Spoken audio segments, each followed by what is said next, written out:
Late me no आपने hand raise किया है।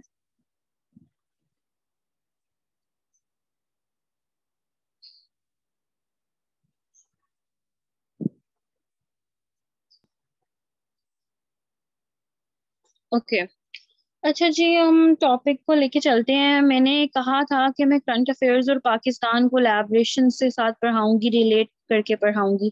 और इसमें मैंने आपको बताया था कि जैसे अगर हम करंट अफेयर्स और पाकिस्तान अफेयर्स के सिलेबस को गो थ्रू करें तो हमें इस चीज़ का आइडिया होता है कि हमारे पास जो पेपर होता है पाकिस्तान अफेयर्स का वो प्री पार्टीशन और पोस्ट पार्टीशन में डिवाइड होता है, ठीक है। और अगर हम बात करते हैं, ये पाकिस्तान अफेयर्स के पेपर की बात कर रही हूँ। अगर हम करंट अफेयर्स के पेपर की बात करें तो करंट अफेयर्स का पेपर जो होता है वो हमारे पास जो होता है डिवाइड, वो हमारे पास रिलेशन, फॉरेन रिलेशंस कह लें जिसे, ठीक है। फॉरेन रिलेशंस, कॉन्टेम्पररी इश्यूज, ठीक हो गया। और बाकी पाकिस्तान अफेयर्स में डिवाइड होता है, जिसमें फर्दर हमारे पास ऑर्गेनाइजेशंस आ जाती हैं, ठीक है। अगर हम प्री पाकिस्तान पाकिस्तान अफेयर्स और करंट अफेयर्स को देखें तो हमने जो पाकिस्तान अफेयर्स में से ज्यादा करना है ना, वो प्री पार्ट करना है कि हमें आइडियोलॉजी से लेके 1947 तक जो भी मूवमेंट्स हुई हैं, जो भी एफर्ट्स हुए हैं, पाकिस्तान किस तरह बना, उसमें क्या रिफॉर्मिस्ट थे, क्या सिनेरियो था, वो कितनी इंस्टीट्यूशंस थे, कि कौन कौन सी एफर्ट्स थी, क्या क्या कमीशंस थी, वो सारा हमने देखना है। तो अगर हम पूरा इसे उठा के देखें तो पोस्ट पार्टीशन जो है पाकिस्तान अफेयर्स का, उसमें भी मैंने आपको बताया था कि उसमें भी ऑर्गेनाइजेशंस हैं और इसमें भी ऑर्गेनाइजेशंस हैं। तो अगर मैं उन ऑर्गेनाइजेशंस को डिटेल में बताऊं तो वो ऑर्गेनाइजेशंस कौन कौन सी हैं, जितने भी अदारे हमारे मुल्क में कोई ना कोई काम सर अंजाम दे रहे हैं और जो स्टेट या पॉलिटिक्स से रिलेटेड हैं, ठीक है। तो उसमें हमारे पास जी जो हमारे सिलेबस का पार्ट है वो है SAARC, ASEAN, United Nation, ECO, SCO, WTO, और ईसीओ हो गया, एससीओ हो गया, UN, SAARC, ASEAN, NATO to some extent, ठीक है। तो ये जो ऑर्गेनाइजेशंस हैं ये इतनी इम्पोर्टेंट है कि हमें करनी है, ठीक है। और मैंने आप लोगों को कहा था कि फर्स्ट मंथ में अपनी जो स्टडीज है, जो जिस तरह मैं टीचिंग करवाना स्टार्ट करूंगी वो मैं इन ऑर्गेनाइजेशंस को कंप्लीट करवाऊंगी।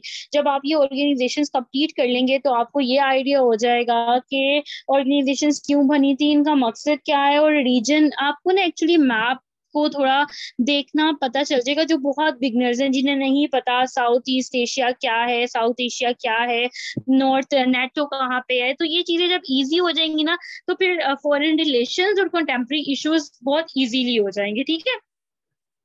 तो यहाँ तक किसी को कोई क्वेश्चन है तो let me no.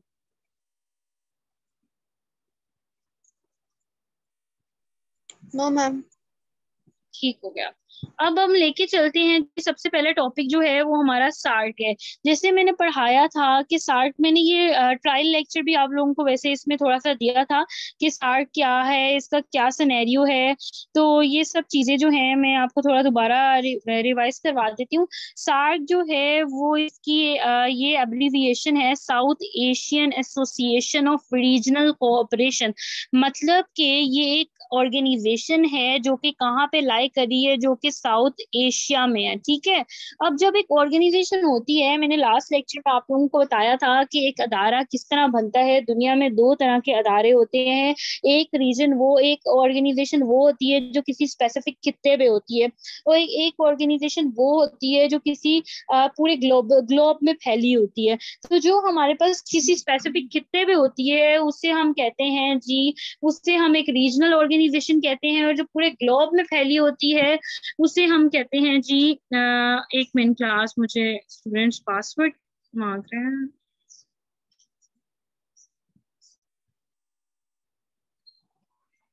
Okay so जो पूरे ग्लोब में फैली होती है उससे हम इंटरनेशनल ऑर्गेनाइजेशन कहते हैं। अगर हम देखें तो यहाँ पे नेटो जो मैंने अभी आपको पढ़ाया है वो एक तरह की इंटरनेशनल ऑर्गेनाइजेशन है। सॉरी, मैं ओआईसी बताना भूल रही थी, ऑर्गेनाइजेशन ऑफ इस्लामिक कोऑपरेशन। वो जो ऑर्गेनाइजेशन है वो वो कह लें कि वो एक इंटरनेशनल ऑर्गेनाइजेशन है। यूएन सबको पता है, यूनाइटेड नेशन वो एक इंटरनेशनल ऑर्गेनाइजेशन है। बाकी मैंने जितनी बताई हैं, सार्क, आसियान, ईसीओ, एससीओ, ये एक रीजनल ऑर्गेनाइजेशन है, मतलब इनकी जो कॉपरेशन है वो एक स्पेसिफिक रीजन में है, एक रीजनल एक खित्ते में रह के खित्ते की स्टेट्स जो हैं वो पार्ट ले रही हैं, वो एक एसोसिएशन बना रही है। ठीक हो गया।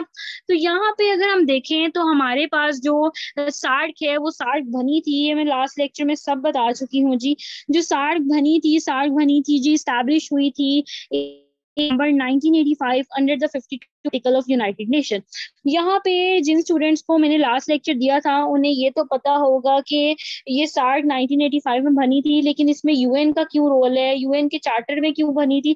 तो काइंडली अस्मा मुझे थोड़ा बताएं कि लास्ट लेक्चर में मुझे थोड़ा ये बताएं कि मैंने क्या बताया था, ऑर्गेनाइजेशंस किस तरह बनी, सबसे पहली ऑर्गेनाइजेशन कौन थी, और फिर रीजनल ऑर्गेनाइजेशन कैसे इस्टेब्लिश हुई, जल्दी से।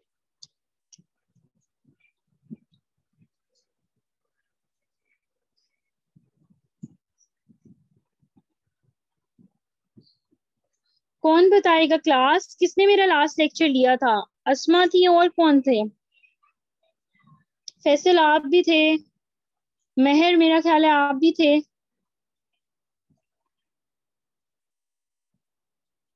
काइंडली थोड़ा आइडिया दें, बिल्कुल भी नहीं कोई बोलेगा। मैम मुझे थोड़ा सा आइडिया है, आपके तो बताओ। जी जी जी, बोले बोले रिमशा। मैम वर्ल्ड वॉर के बाद ऑर्गेनाइजेशन बनी थी ताकि हम पीस को मेंटेन रख सके, हम्म। और इसी सिनेरियो में सार्क बनी थी, और शायद वॉर दोबारा से हो गई थी जिसकी वजह से फिर नेक्स्ट जाके हमारे पास यूनाइटेड नेशन ऑर्गेनाइजेशन बनी थी। Very good. अच्छा, बात सर ये है कि जब जब 19 अब 80s से पहले जाएं, अगर आप 16 सेंचुरी की बात करें तो जो स्टेट्स थी वो नेशनलिस्ट मूवमेंट्स पे बिलीव करती थी। कोई स्टेट एक दूसरे के साथ अलायंस नहीं बनाती थी, कोई स्टेट एक दूसरे के साथ एसोसिएशन नहीं करती थी, कोई स्टेट एक दूसरे के साथ अलायंसेस क्या कोई भी पैक्ट साइन नहीं करती थी। लेकिन अगर किसी ने आयर पढ़ा है तो फिर एक टर्म आया, वो एक ट्रेडर्स की एफर्ट थी। उन्होंने कहा कि हमें हमें ट्रेडिंग के लिए हमें एक्सपेंशन दी जाए, बॉर्डर को थोड़ा जो बैरियर्स लगाए हुए हैं उन्हें थोड़ा सॉफ्ट बनाया जाए ताकि हम रीजनल एसोसिएशन कर सके और हम अपनी ट्रेडिंग इजीली एक्सेस कर सके। तो उस वजह से जी फिर रीजनलिज्म स्टार्ट हुआ, लोग एक दूसरे की स्टेट्स में गए, फिर अलायंसेस बनी, पैक्ट्स बनी, लेकिन जिसके नतीजे में ये हुआ कि स्टेट्स ने अपने बेनिफिट्स लेने के लिए अपनी फ्रेंडशिप तो कर ली, अलायंसेस तो बना ली, लेकिन अपने एनिमीज भी चूज कर लिए, जिसकी वजह से वॉर्स हो गई। तो जब वॉर्स हुई तो वॉर्स के बाद उन्हें खत्म करवाने के लिए सारी स्टेट्स ने मिलकर ये फैसला किया कि हमें कुछ ना कुछ एक ऐसा इंस्टीट्यूट बनाना चाहिए, एक ऐसा अदारा बनाना चाहिए जो कि सारी स्टेट्स को अगर कोई कॉन्फ्लिक्ट आए तो वो एक नॉर्मल एक पार्टिकुलर टाइम पे वो कॉन्फ्लिक्ट जो है वो हल कर सके बैठ के एक प्लेटफॉर्म के अकॉर्डिंग।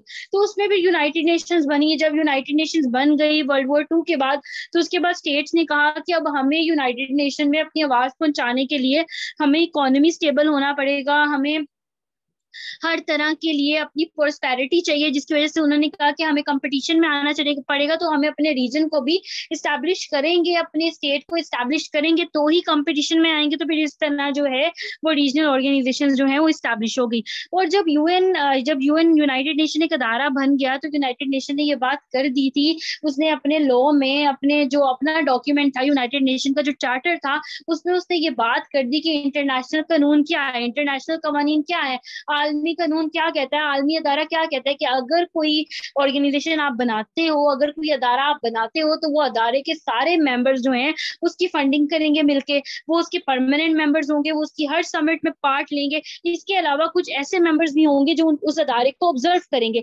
इसलिए जरूरी है कि एक जो कोई भी ऑर्गेनाइजेशन बनेगी उसमें परमानेंट मेंबर्स तो हों, लेकिन उसमें ऑब्जर्वर स्टेट्स भी हों जो उस अदारे को अच्छे तरीके से लेके चलें। तो ये सारी चीजें जो हैं ये यूएन के आलमी अदारे यूएन ने बताई है। यूएन ने अपने 52 आर्टिकल में सार्क को इंक्लूड किया कि सार्क आप एक एज ऑर्गेनाइजेशन बना सकते हो, इसने कोई वायलेशन नहीं की और इसने ये रूल्स और ये लॉ को जो है वो फॉलो किया। ठीक है, तो यहाँ तक बात आ गई जी। सार्क इस्टेब्लिश हुआ। अब सार्क इस्टेब्लिश होने का क्या मकसद था वो मैं थोड़ा आपको बता चुकी हूँ कि पीस एंड प्रोस्पेरिटी चाहिए स्टेट को, चाहिए कि वो अपनी लोकल इकोनॉमी को यूज करके ट्रेडिंग कर सकें ताकि वो डॉलर पे इतना एसोसिएट ना रहे, डॉलर से इतनी हेल्प ना प्रोवाइड कर सके और अपनी इकोनॉमी और अपने रीजन को इस्टेब्लिश कर सकें।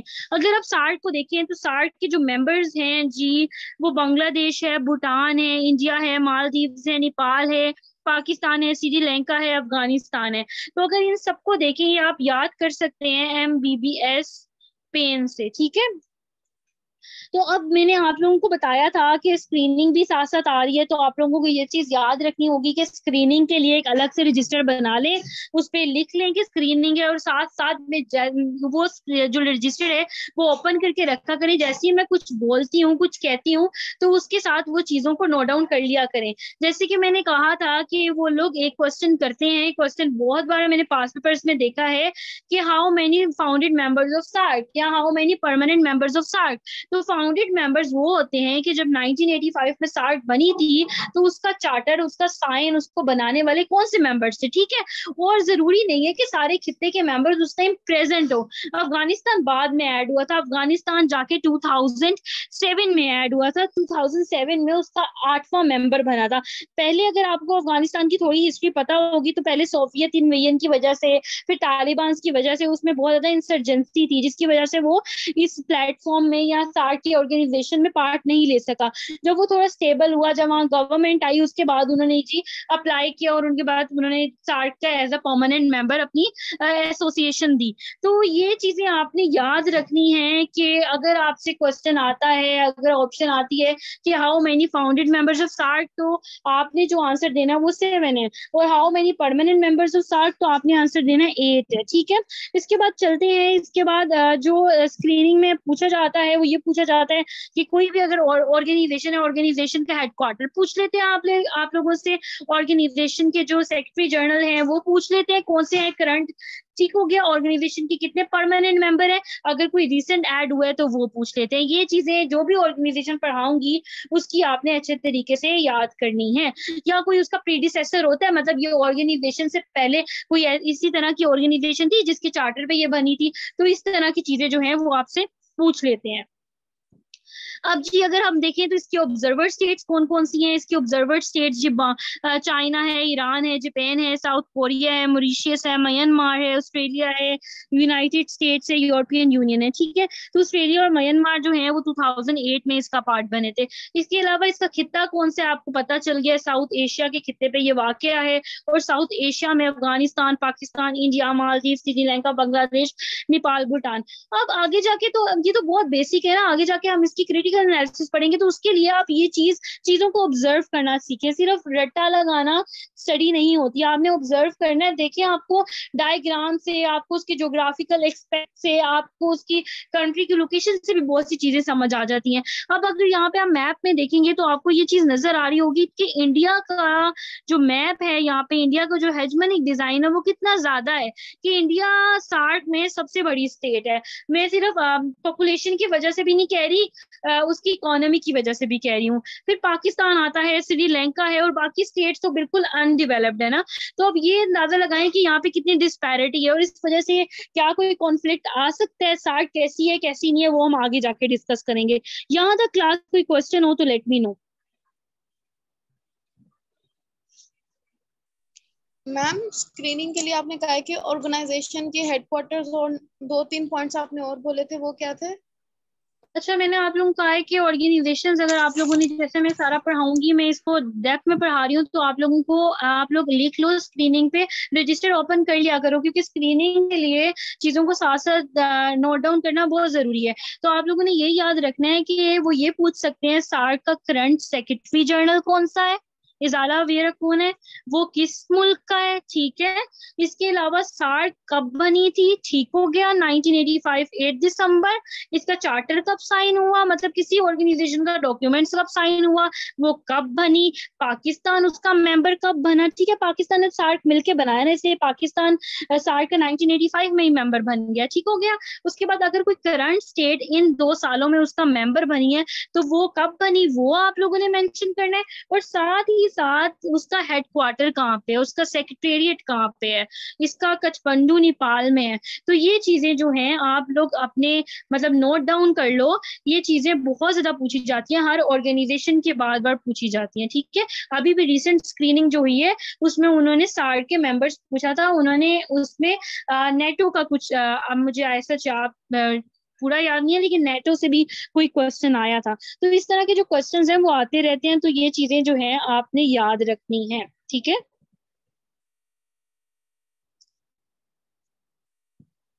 क्लास अब कोई और क्वेश्चन ना हो तो मैं चेंज कर दूं।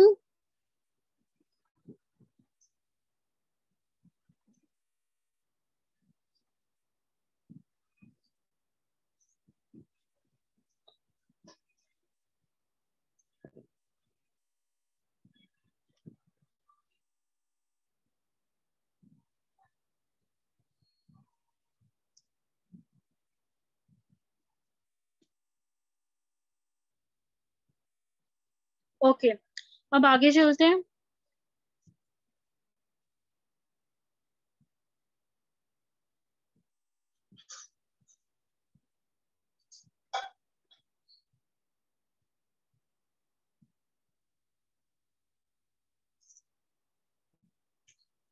जो मुझे पता है क्लास के नेटवर्क इश्यूज बहुत ज्यादा हैं, लेकिन ट्राई करें जो स्टूडेंट्स नहीं ले रहे क्लासेस के, आप अपने मेट्स को कहें कि वो एक्चुअली क्लासेस लें। जो चीज ऑनलाइन समझ आती है, जो चीज क्लास के अंदर इंटरेक्शन से समझ आती है, रिकॉर्डेड लेक्चर से कितनी समझ आ जाएगी। अच्छा जी क्लास, अब आगे देखिए कि मैंने आपको बताया क्योंकि सार्क जो बनी थी वो 8 दिसंबर को बनी थी। मेहर, मुझे आइडिया नहीं है कि आप मेरे ग्रुप का पार्ट भी हो कि नहीं हो। काइंडली मुझे आप अपना नाम बता सकते हो अगर आप मेरे ग्रुप में ऐड हो, या आपका उधर क्या नाम है, बिकॉज आप लोगों के नेम एक तो टोटली डिफरेंट है ना, रिमशा और असमा के अलावा। उसके अलावा तो मुझे किसी स्टूडेंट का पता ही नहीं चलता। मैम मेहर अली है। आप ऐड हो मेरे साथ, आपने रजिस्ट्रेशन करवाई है अपनी?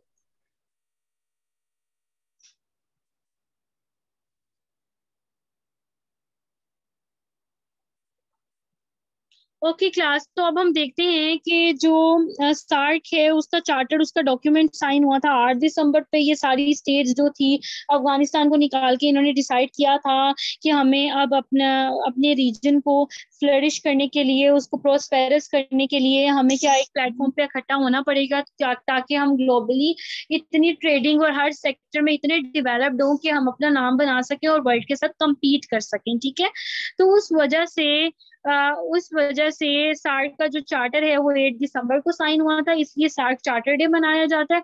अगर हम देखें कि इसका चार्टर जो साइन हुआ था वो ढाका में हुआ था, ठीक है, ढाका में हुआ था, बांग्लादेश ढाका में हुआ था, ठीक है। अब अगर देखा जाए साउथ एशिया की पॉपुलेशन कितनी है, 25% ऑफ वर्ल्ड पॉपुलेशन यहाँ रिलाई करती है, लेकिन उनका कैपिटा इनकम है, जो उनका एवरेज इनकम हर बंदा वहाँ की स्टेट्स का, रीजन का कमाता है, वो $500 से भी कम है। तो इसका मतलब कि वो इतने डेवलप्ड है। अब हम क्रिटिकल एनालिसिस में देखेंगे कि ये क्या सिनेरियो। अभी मैंने आपको, अगर जो स्टूडेंट्स नए हैं जिन्हें नहीं आइडिया, उन्हें मैंने बता दिया था जिन स्टूडेंट्स को कि आपको करंट अफेयर्स और पाकिस्तान अफेयर्स के लिए एक बुक को गो थ्रू करना जरूरी नहीं है। आप कभी सक्सेसफुल नहीं हो सकते, आप कभी भी क्रिटिकल थिंकिंग नहीं कर सकते अगर आप सिर्फ बेसिक बुक पढ़ लोगे। आपने शमशाद अहमद की मैंने बुक कहा था, ट्रैक टू पाकिस्तान कहा था, वो आपकी बेसिक अंडरस्टैंडिंग के लिए है। ये अभी हम जो चीज पढ़ रहे हैं वो बिल्कुल बेसिक है। हम इसको किस तरह अपनी क्रिटिकल थिंकिंग किस तरह स्टैब्लिश करेंगे, अब जैसे ही हम साल खत्म करेंगे मैं आपको ग्रुप में ओपिनियन पेजेस और एडिटोरियल सेंड करूंगी सार्क से रिलेटेड, आपने वो सारे पढ़ने हैं, ठीक है। और बेटर होगा कि उसमें से कुछ आपको अच्छा लगे तो आप नोट डाउन कर लो, ठीक है। इसके अलावा मेरे नोट्स हैं जिसमें क्रिटिकल थिंकिंग होगी, मैं वो सेंड करूंगी। इसके अलावा मैं आपको रिसर्च आर्टिकल्स सेंड करूंगी, आपने वो सारे रिसर्च आर्टिकल्स पढ़ने हैं सार्क को लेके।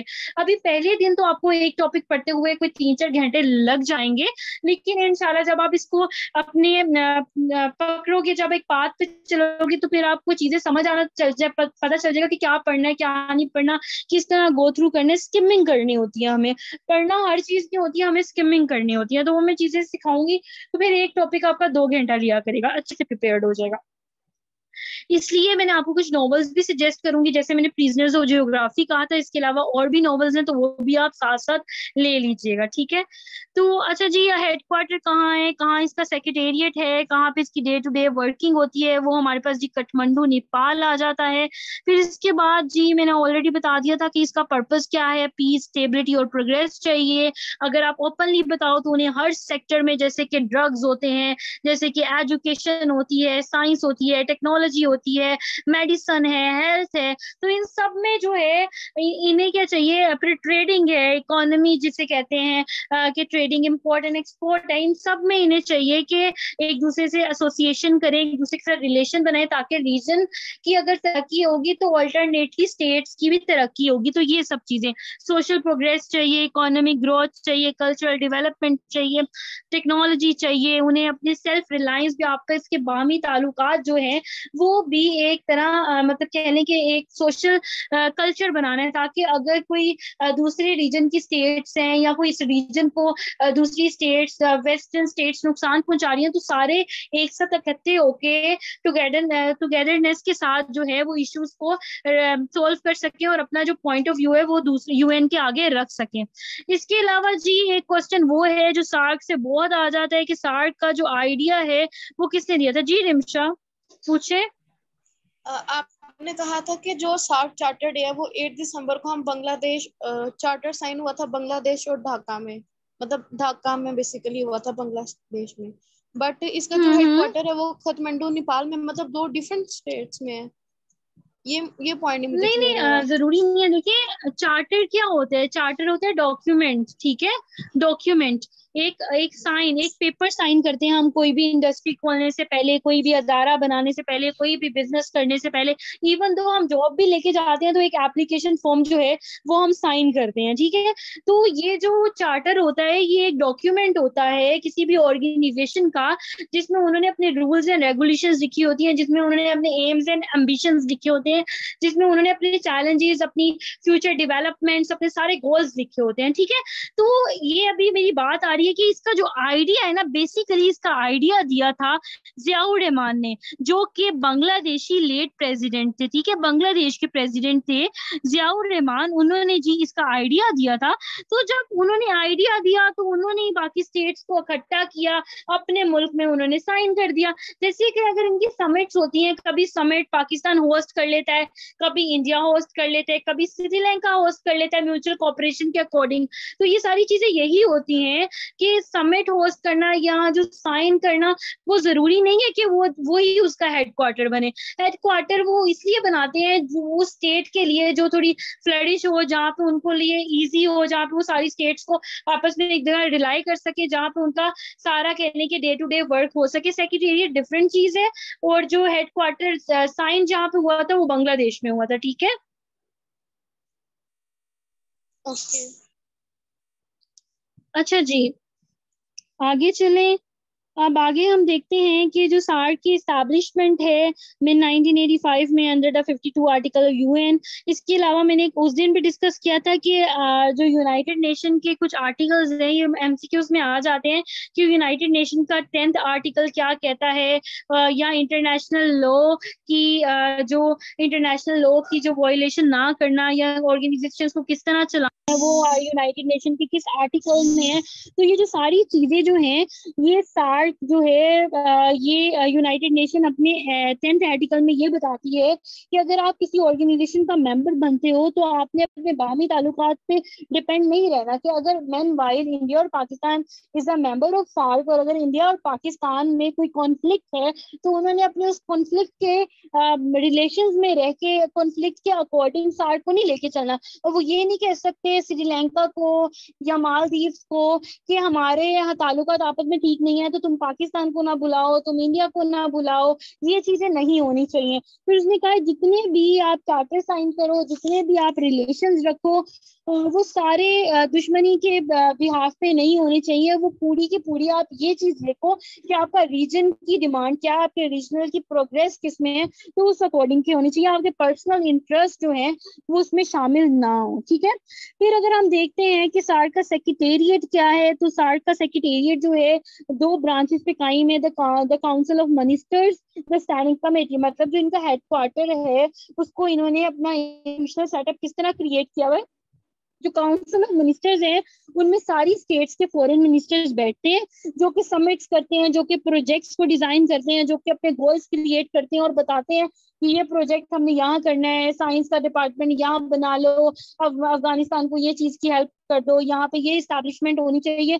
और जितना भी फाइनेंशियल काम है कि कितना प्रॉफिट हुआ, कितना लॉस हुआ, स्टेट से कब पैसा लेना है, कितना लेना है, किसने दिया है, कितना बजट हमने महसूस करना है, वो सारा आपकी स्टैंडिंग कमेटी करती है। और उसमें भी फर्दर इनके मिनिस्टर्स होते हैं, ठीक है।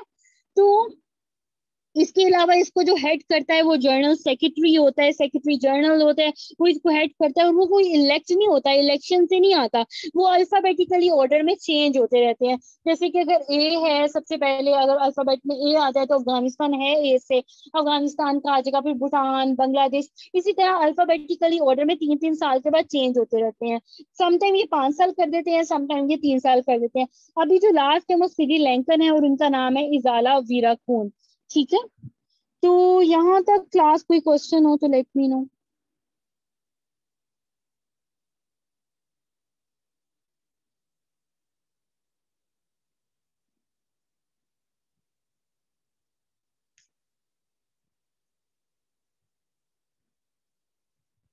जी क्लास, एनी क्वेश्चन? काइंडली मुझे टाइप कर दिया करो ताकि एटलीस्ट मुझे पता हो कि मैं ऑडिबल हूँ। अच्छा जी, काउंसिल ऑफ मिनिस्टर्स क्या है? काउंसिल ऑफ मिनिस्टर्स में इनके फॉरेन मिनिस्टर्स बैठते हैं। फॉरेन मिनिस्टर्स के अंदर पूरी एक एडमिनिस्ट्रेशन होती है। और काउंसिल ऑफ मिनिस्टर्स का काम ये होता है कि जितने भी सेक्टर्स होते हैं डेवलपमेंट के, चाहे वो एजुकेशन है, चाहे वो साइंस है, चाहे वो टेक्नोलॉजी है, चाहे वो मेडिसिन है, चाहे वो इकोनॉमिक ग्रोथ है, उसमें कहाँ कहाँ प्रोजेक्ट बनाने हैं, किन स्टेट को क्या चीज की जरूरत है, हमारे गोल्स क्या हैं, अब हम कौन सा पैक्ट साइन करेंगे, ये सारा जो है, अब समिट कहाँ होनी है, समिट में किस चीज की डिस्कशन होनी है, अब कौन सा इशू है, कौन से कॉम्पिटिशन्स हैं, कौन से चैलेंजेस हैं, वो सारा जो है काउंसिल ऑफ मिनिस्टर डिस्कस करता है, ठीक है। और पहले इनका समिट होता था एनुअली, हर साल के बाद ये समिट करते थे। उसके बाद इनका समिट होने लग गया बाइनवली, 2-2 साल के बाद। और अब मेरा ख्याल है 2014 के बाद से इनका कोई समिट नहीं हुआ। तो क्यों नहीं हुआ, क्या वजूहात हैं? अब हमने अपना बेसिक कंप्लीट कर लिया साइड, अब हम क्रिटिकल की तरफ चलते हैं। यहाँ तक कोई क्वेश्चन है तो लेट मी नो।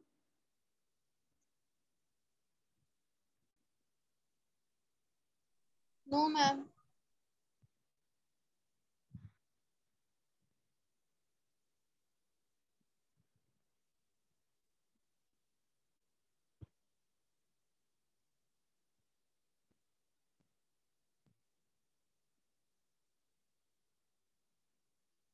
अच्छा जी क्लास, अब अगर हम बात करें तो मैं स्लाइड शेयर कर लूँ आपके साथ, फिर डिस्कस करते हैं।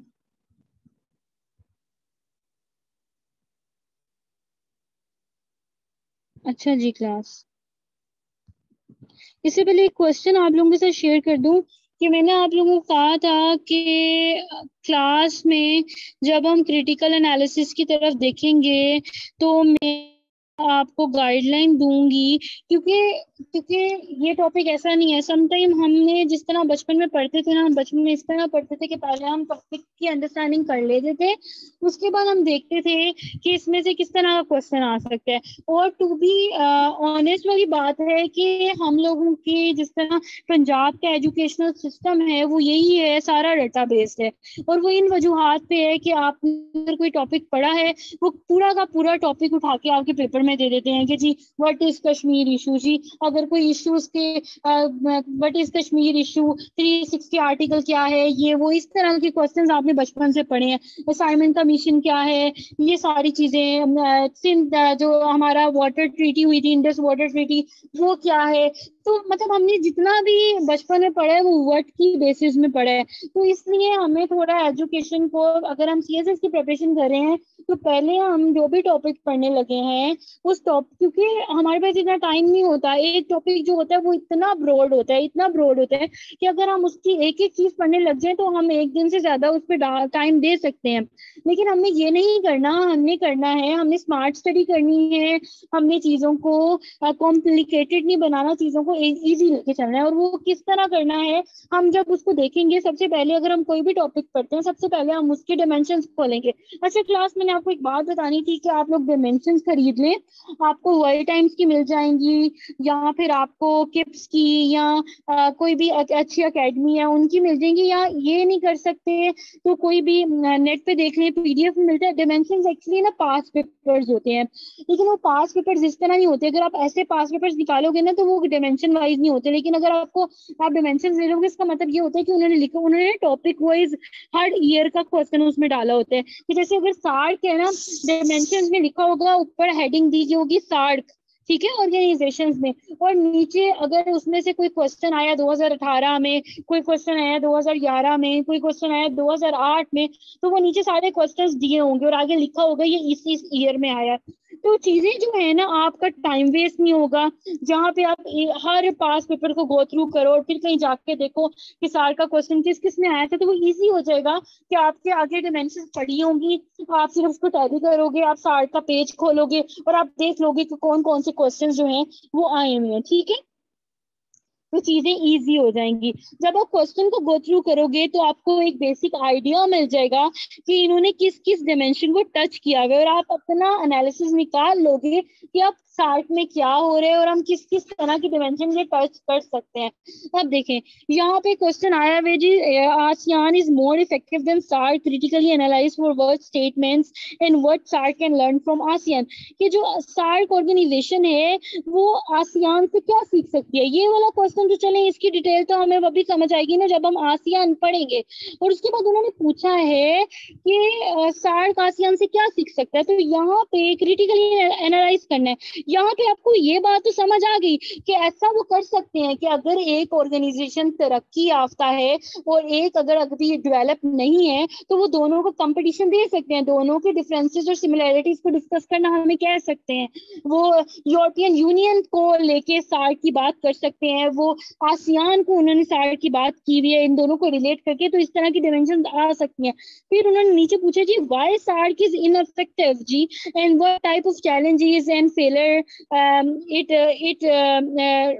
evaluate and it enroll in that and give recommendations। कि किस तरह की जो challenges हैं वो सार्क फेस कर रही है, किस तरह के फेलियर्स फेस कर रही है और उसकी रिकमेंडेशंस क्या है। तो यहाँ से आपको ये आइडिया हो जाएगा कि सार्क जो है वो इफेक्टिव नहीं है, वो इनफेक्टिव चल रही है, उसमें कुछ चैलेंज